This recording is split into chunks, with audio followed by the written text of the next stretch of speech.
സംസ്ഥാനം ഒരു പകർച്ചപ്പനിയുടെ ഒരു ഭീതിയിലാണ്. അപ്പോൾ ഒപ്പം തന്നെ ഈ ഷിഗല്ല ഭീതിയും തുടരുകയാണ്. തിരുവനന്തപുരത്ത് കാട്ടാക്കടയിലും രോഗത്തിന്റെ ലക്ഷണങ്ങൾ പ്രകടമായെങ്കിലും സ്ഥിരീകരണം ഇതുവരെ ഉണ്ടായിട്ടില്ല. ആരോഗ്യവകുപ്പിന്റെ പ്രതിരോധ പ്രവർത്തനങ്ങൾ ഊർജിതമായി തുടരുന്നതിനിടയിൽ സംസ്ഥാനത്ത് പകർച്ചവ്യാധികളും പടർന്നു പിടിക്കുകയാണ്. കൂടുതൽ വിവരങ്ങളുമായി തിരുവനന്തപുരത്ത് നിന്നും രജിത്ത് ചേരുന്നുണ്ട്. രജിത്ത്, കഴിഞ്ഞ ദിവസമൊക്കെ 10,000-ലധികം പേരാണ് ഈ പകർച്ചപ്പനിയുമായി ചികിത്സ തേടിയിരിക്കുന്നത്. ഈ പനി ക്ലിനിക്കിൻ്റെയൊക്കെ ഒരു നടത്തിപ്പ് എങ്ങനെ, ഏത് രീതിയിലാണ് മുന്നോട്ട് പോകുന്നത്? ഒപ്പം പ്രതിരോധ പ്രവർത്തനങ്ങൾ ഏത് രീതിയിലാണ് ഊർജിതമാക്കിയിട്ടുള്ളത്?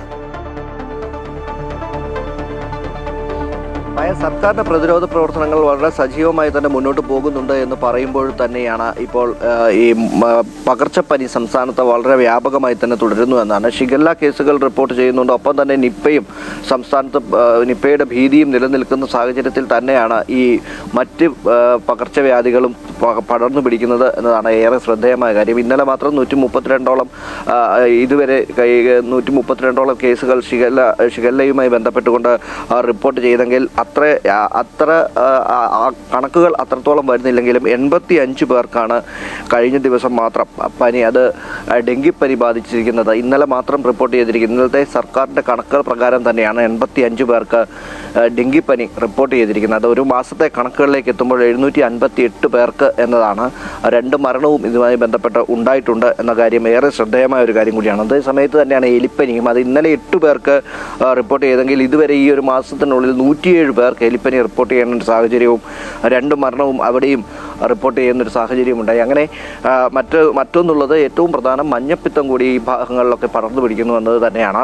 ഈ മഞ്ഞപ്പിത്ത ബാധിതരായി ഇന്നലെ മാത്രം 24 പേർക്ക് മഞ്ഞപ്പിത്തം റിപ്പോർട്ട് ചെയ്തു. കഴിഞ്ഞ 2 ദിവസത്തിനുള്ളിൽ തന്നെ 48 പേർക്ക് മഞ്ഞപ്പിത്തം റിപ്പോർട്ട് ചെയ്യുന്ന സാഹചര്യമാണ്. ഒരു മാസത്തിനിടെ 313 പേർക്ക് മഞ്ഞപ്പിത്തവും റിപ്പോർട്ട് ചെയ്യുകയാണ്. അങ്ങനെ പകർച്ചവ്യാധികൾ, മറ്റ് രോഗങ്ങൾക്കൊപ്പം തന്നെ പകർച്ചവ്യാധികളും വളരെ സജീവമായി സംസ്ഥാനത്ത് പടർന്നു പിടിക്കുന്ന ഒരു സാഹചര്യം കൊണ്ട് ശക്തമായ മഴയുടെ ഒരു പശ്ചാത്തലത്തിൽ കൂടിയായിരിക്കാം ഒരുപക്ഷെ ഈ പകർച്ചവ്യാധികൾ പടരുന്നത് എന്നത് തന്നെയാണ്. എങ്കിൽ തന്നെയും പ്രതിരോധ പ്രവർത്തനങ്ങൾ ഏറെ സജീവമാക്കേണ്ടതുണ്ട്. ആ പ്രതിരോധ പ്രവർത്തനങ്ങൾ സജീവമായി തന്നെ പോകുന്നു എന്ന് ആരോഗ്യവകുപ്പ് അവകാശപ്പെടുന്നുണ്ട്. നേരത്തെ സൂചിപ്പിച്ചതുപോലെ പനി ക്ലിനിക്കുകളൊക്കെയും ഉണ്ട്. എങ്കിൽ തന്നെയും വൈറൽ പനി ബാധിച്ചെത്തുന്ന ആളുകളുടെ എണ്ണവും അത് ആയിരക്കണക്കിന് പേരാണ് വൈറൽ പനി ബാധിച്ച് എത്തുന്നത്. അങ്ങനെ ആരോഗ്യവകുപ്പിൻ്റെ പ്രവർത്തനങ്ങൾ വളരെ സജീവമായി തന്നെ മുന്നോട്ട് പോകുന്നു എന്ന് അവകാശപ്പെടുന്ന സമയത്ത് തന്നെയാണ് ഈ എല്ലാവിധ പനികളും, അത് നേരത്തെ ഉണ്ടായിരുന്ന ഏറെ ആളുകൾക്ക് ഏറെ ഗുരുതരമായി ബാധിക്കുന്ന തരത്തിലുള്ള പനികളായിരുന്നുവെങ്കിൽ ആ പനികളും ഇപ്പോഴും തുടരുന്നുണ്ട് എന്നത് തന്നെയാണ്. അവയുടെ കണക്കുകൾ പക്ഷേ അത്ര കണ്ട്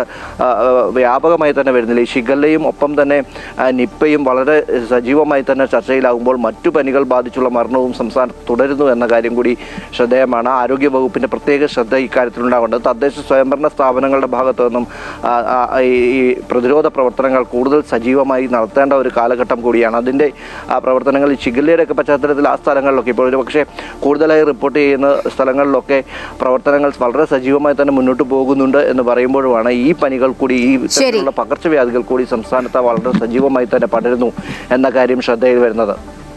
ശരി, എന്തായാലും സംസ്ഥാനത്ത് പകർച്ചപ്പനി ഭീതി അതിങ്ങനെ തുടരുകയാണ്. ഓരോ ദിവസവും 10,000-ലധികം പേരാണ് പനി ക്ലിനിക്കുകളിൽ ചികിത്സ തേടിയെത്തുന്നത്. അപ്പോൾ ആരോഗ്യവകുപ്പ് നിർദ്ദേശങ്ങളൊക്കെ, ജാഗ്രതാ നിർദ്ദേശങ്ങളൊക്കെ നൽകിയിട്ടുണ്ട്. അത്തരം നിർദ്ദേശങ്ങളൊക്കെ ആളുകൾ പാലിക്കുകയൊക്കെ ചെയ്യുക. രജിത്താണ് വിവരങ്ങൾ നൽകിയത്.